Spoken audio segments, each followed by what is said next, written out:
যে হাদিসে পাক ইমাম আহমদ ইবনে হাম্বল এনেছেন 1664 নম্বর হাদিস, আবার মিশকাতুল মাসাবির মধ্যে রয়েছে।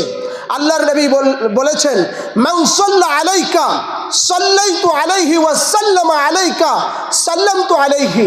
আল্লাহর নবী বলেছেন যে আমার উপরে দুরূদ পাঠ করে আল্লাহ পাক তার উপরে রহমত নাজিল করেন, এবং আল্লাহ পাক রহমত নাজিল করার পরে সালাম পেশ করার দ্বারায় আল্লাহ তার উপরে শান্তি বর্ষণ করে।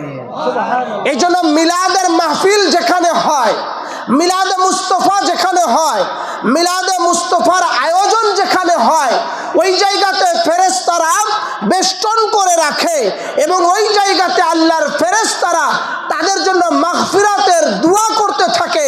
তাই আমরা যখন মিলাদ শরীফে বসি, মিলাদ শরীফে বসার দ্বারায় গুনাহ মাফ হয়, মিলাদ শরীফে বসার দ্বারায় রসুলের ইশক ও প্রেম তৈরি হয়, মিলাদ শরীফ পড়ার দ্বারায় আল্লাহ পাকের রহমত নাজিল হয় এবং শান্তি বর্ষণ হয়।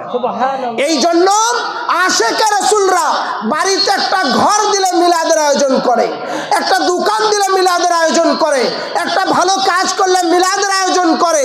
কেন?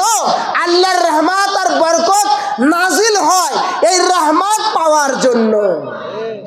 এখন আপনি যদি না করেন সেটা আপনার ব্যাপার, কিন্তু মুহাব্বত ইশক ভালোবাসার খাতিরে এটা যারা করে সে জায়গায় আল্লাহ পাক রহমত ও বরকত নাজিল করেন।